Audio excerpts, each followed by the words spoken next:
people go from thinking that Elon Musk is the savior that's bringing us these amazing electric cars and engineering new reusable rockets to he's an alt-right piece of shit who wants Donald Trump back in the office. And it's like, it's very wild.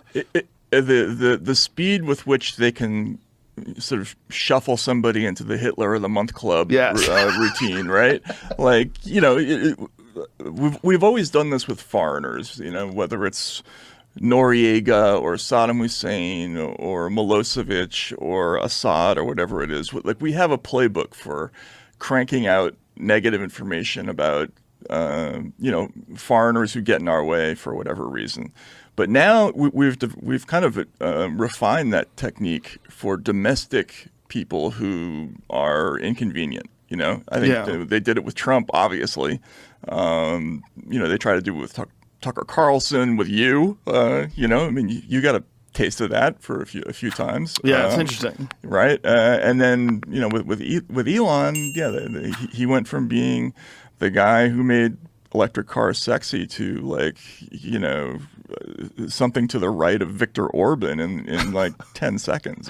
It's amazing. It is amazing. And the narrative is spread through progressive people. Well, they'll just say it now.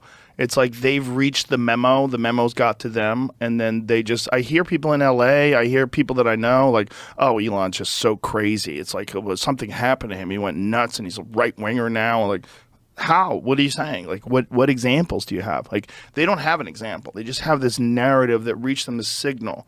Like, Elon bad now. Oh, right. Elon bad now. Elon bad now. Elon bad now. And they just start saying it. And you go like, what examples are you using of like his behavior? Well, he let Trump back on the platform. Okay, well, the Taliban's there. Right, yeah, exactly. You don't have a problem with the Taliban? The Taliban just bought blue check marks. Do you know that? Did they really? Yes. Didn't know that. Yeah, they're buying blue check marks so they could be verified. The real terrorist. The fucking Taliban is on, and nobody has a problem with it. The CCP's on Twitter.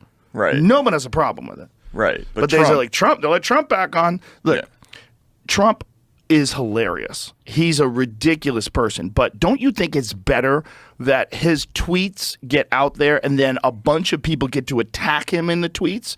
And if those tweets that people attack him with are good, if people are saying good things, then those things get retweeted and liked, and then they rise up to the top of the algorithm. It's all good. Like, you need a voice against someone like that. You can't have that guy howling into the wind on some QAnon forum and all those wackos just so they're only talking to each other with no pushback at all. If you really don't like Trump, you want him on Twitter. Yeah, absolutely. You want that guy to have some pushback. You want people to be talking against what he's saying. You want Twitter, the real Twitter now, which will actually fact check everybody. They fact check Biden. Right? They'll fact check him. So if he says something stupid, they'll go, no, that's not what's true. Here's what's true. Right. And that would be good. And that was actually for a while Twitter's official policy. They had something called the public interest policy, which specifically laid out exactly what you said. Like when a world leader, no matter who it is, says anything,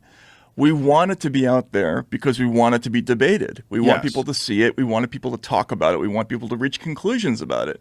And one of the things that we found in the Twitter files was after January 6th, there was this intense debate within the company where they were basically saying, oh, thank God we're going to repeal the public interest policy, or we're going to poke a hole in it, right? And no longer have that belief system that just because somebody is a world leader, we need to hear what they have to say.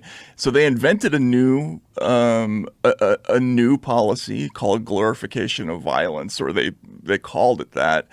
And essentially what they said was you had to look at Trump not in terms of each individual tweet, but in terms of what they called the context surrounding his whole career, all the people who followed him, whether or not they were violent, whether or not they said the things that were offensive.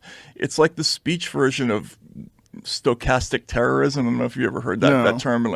It's stochastic terrorism is this idea that you can incite people to violence by saying things that aren't specifically inciting, but are statistically likely to create somebody who will do something violent, even if it's not individually predictable.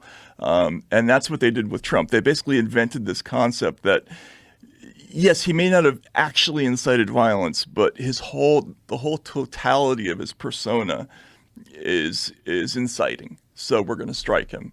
And so they sort of massively expanded the purview of things they can censor just in that one moment. And it's you can see it in these dialogues how they came to that decision, which is just fascinating. It's just such an extraordinary amount of power to give people the ability to censor people on the biggest public forum in the world. It's so extraordinary, and the fact that they can come up with these justifications for why this is a good idea without anyone pushing back, without anyone saying, do you understand where this goes to? This eventually leads to government control of all thought and speech. This is where you're going. You're allowing the government to influence you based on one specific problematic individual, and that could spread out into every one of us, Right. all of us, easily, quickly.